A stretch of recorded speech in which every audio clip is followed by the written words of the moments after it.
So hello all. अब हम आगे बढ़ते हैं, आगे का काम करते हैं।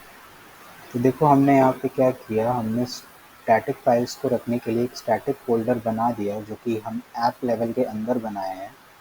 तो क्योंकि हम ऐप लेवल के अंदर बनाते हैं ना, तो हमें स्टैटिक फ़ोल्डर के बाद हमें एक और फ़ोल्डर बनाना चाहिए जो कि उस ऐप के नाम का होगा। तो जैसे हमारी ऐप का क्या नाम है, ब्लॉग एपीआई। तो स्टैटिक फ़ोल्डर के अंदर एक और फ़ोल्डर बनना चाहिए, ब्लॉग एपीआई फ़ोल्डर। उसके अंदर सीएसएस फ़ोल्डर बनेगा, इमेजेस फ़ोल्डर बनेगा और जेएस फ़ोल्डर बनेगा। ठीक, ऐसा ही कन्वेंशन फॉलो होता है जब हम स्टैटिक फ़ोल्डर बनाते हैं ऐप लेवल के अंदर। ठीक है, तो हम जल्दी जल्दी में यहाँ पे अपने ऐप एक फ़ोल्डर और बनाना भूल गए जो कि हमारा ऐप का नाम से बनेगा। उसके अंदर ये CSS इमेजेस और JS फ़ोल्डर्स आएंगे। तो ठीक कर लेते हैं इसको जल्दी से, इसको डिलीट करते हैं। ठीक है, और फिर इसको भी डिलीट करते हैं। ठीक है, और फिर अपने JS फ़ोल्डर को भी डिलीट करते हैं।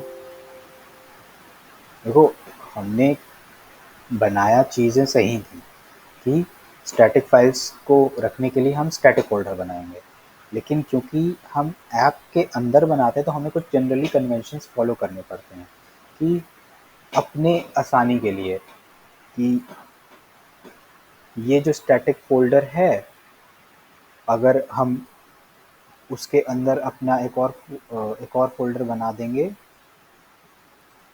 ऐप के नेम का, ब्लॉग, जो कि हमारे केस में क्या है, ब्लॉग एपीआई है हमारे ऐप का नाम। हो सकता है तुम्हारे केस में कुछ और, तुम ऐप बना रहे हो, ऑर्डर ऐप बना रहे हो, तो वो लिख लेना स्टैटिक फ़ोल्डर के बाद। अब इसके अंदर हम क्या बना देंगे, 3 फ़ोल्डर बना देंगे जो कि होगा इमेजेस, जो कि हमारे स्टैटिक फाइल्स को रखेगा एक। और फिर हम इसके अंदर ही बना देंगे एक फ़ोल्डर ब्लॉग एपीआई के अंदर बना रहे हैं, जो हमारी ऐप फ़ोल्डर हमने बनाई है उसके अंदर बना रहे हैं स्टैटिक फ़ोल्डर हमारा एक और। उसके बाद स्टैटिक फ़ोल्डर के अंदर एक और फ़ोल्डर बना है हमारे ऐप के नाम का फ़ोल्डर, और उसके बाद हम फ़ोल्डर बना रहे हैं इमेजेस का फ़ोल्डर। फिर हम बना रहे हैं अपनी CSS फाइल्स को स्टोर करने के लिए CSS फ़ोल्डर, और एक और फ़ोल्डर बनाते हैं जिसमें कि हम क्या रखते हैं, अपनी जावास्क्रिप्ट की फाइल्स रखते हैं, तो उसके लिए JS फ़ोल्डर। अब सही हो गया है, पहले भी सही था, लेकिन बस ये एक कन्वेंशन है, ऐसे फॉलो कर लेते हैं हम अपनी सुविधा के लिए। क्योंकि मान लो तुम ऑर्डर ऐप में काम कर रहे हो तो तुम यहाँ पे ऑर्डर ऐप लिखोगे, कोई बंदा दूसरी ऐप में काम कर रहा है तो वो जैसे सेल्स ऐप में काम कर रहा है तो वो यहाँ पे सेल्स लिखेगा, मतलब अपनी आसानी के लिए। ठीक, तो ऐप लेवल में ऐसे बनाते हैं। अब इस इमेजेस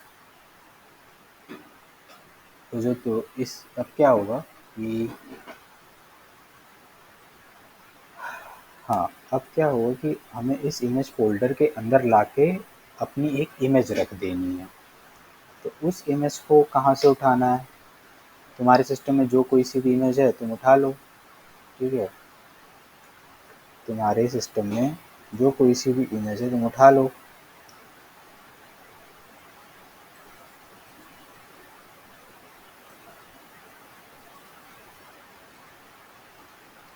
तो मेरे पास कहाँ पे है, इस इमेजेस फ़ोल्डर के अंदर आएंगे, और ये मेरे पास यही इमेज है जो कि हमने यूज़ की थी अपने एप्लीकेशन में, तो उसको उठा लो।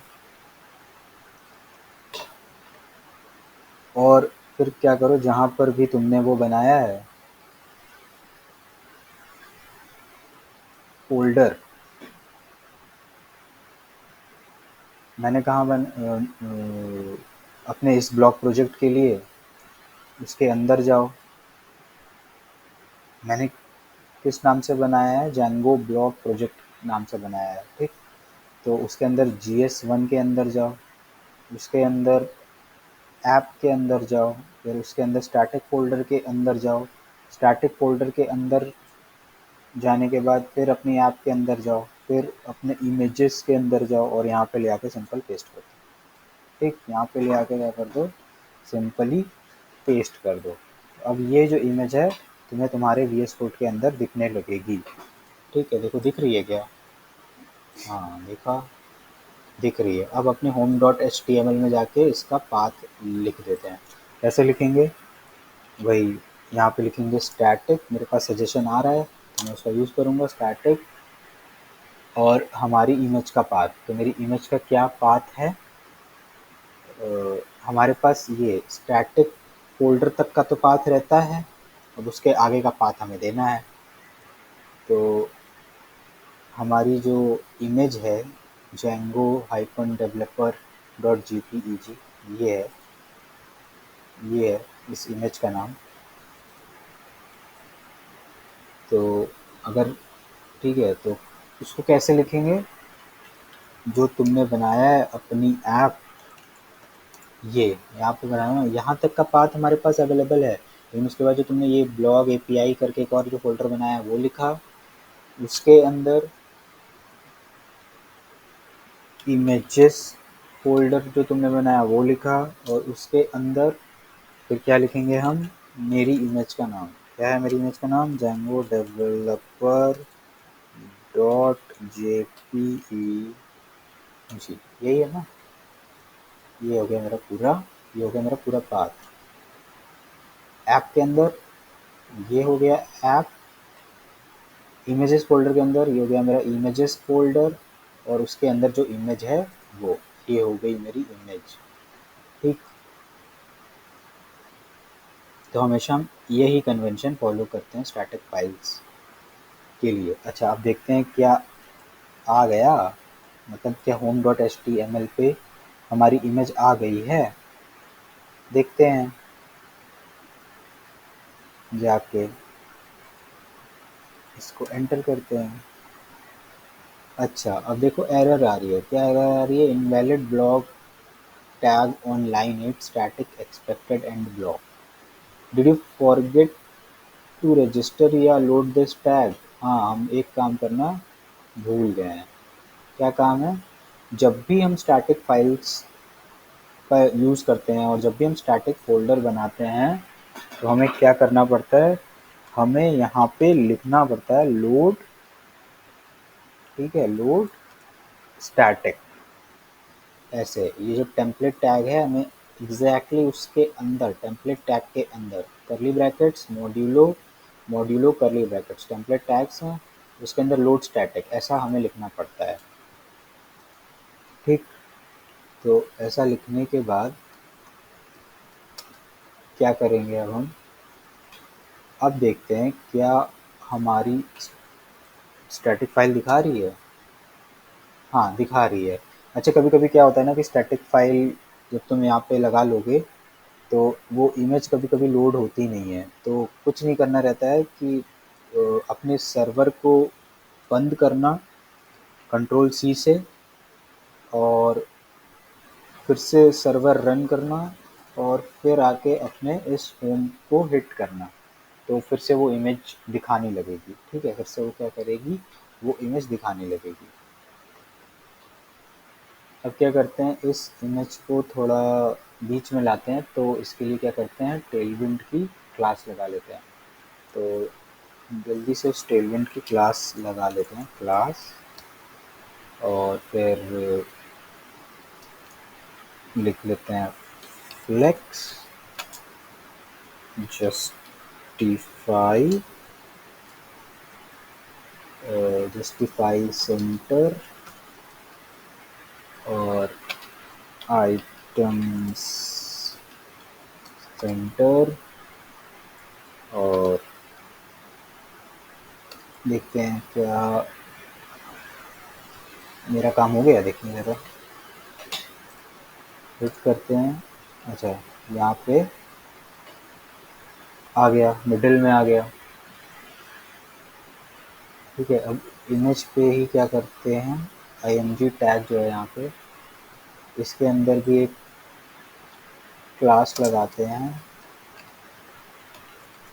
इमेज की हाइट और विड्थ के लिए। हाइट और विड्थ के लिए क्लास लगाते हैं, हाइट कर देते हैं इसकी 96 और विड्थ कर देते हैं 96। ठीक है, देखते हैं अब देखते हैं, एंटर करते हैं। ठीक है, ये हो गया। देखो जिस हिसाब से कंटेंट आता जाएगा ये फुटर अपने सही पोजीशन पे पहुंच जाएगा। ठीक है, बाकी तुम्हें CSS तो अच्छे से आती ही होगी, कंटेंट अच्छे से आता होगा तो तुम लगा लेना। ठीक है, तो अब क्या, अब यहाँ पे एक हाई स्क्रीन भी लगा देते हैं, हाई स्क्रीन एक क्लास लगा देते हैं हाई स्क्रीन। अब देखते हैं क्या ये सही हुआ। हाँ, ये सही हो गया, अब ये ठीक लग रहा है थोड़ा। ठीक है, तो ये बन गया हमारा होम पेज। ठीक है, क्या बन गया हमारा होम पेज, पूरा का पूरा बन के तैयार हो गया। अब क्या करते हैं ना कि ये लेआउट की तो हमें नीड है नहीं, क्योंकि जो मुझे समझाना था उस टाइम मैंने तुम्हें समझा दिया। और होम की नीड है, होम फंक्शन की नीड है हमें। ठीक है, ये सर्वर चलता है तो एरर आ रही है क्यों, क्योंकि हमने फंक्शन हटाया और हमको यूआरएल से जाके भी वो पाथ हटानी पड़ेगी, तभी वो एरर देता है। अब ठीक हो गया। ठीक है, तो हमारा होम का काम हो गया।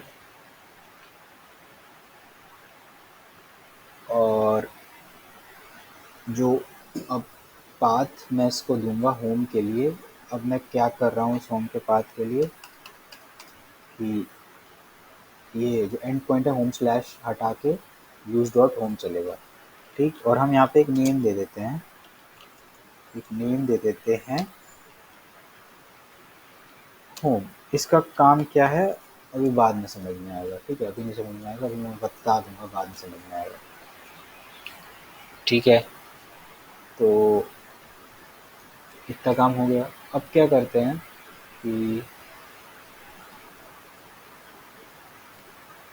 अब जैसे ये स्टैटिक फ़ोल्डर तुमने ऐप के अंदर बनाया, तो जैसे मैंने बोला था नहीं बताऊंगा, लेकिन क्या है कि एक स्टैटिक फ़ोल्डर ऐप के बाहर भी बनता है। ठीक, ऐप के बाहर भी, वो भी सेटिंग्स देख ही लेते हैं कि कैसे बनता है। ठीक है,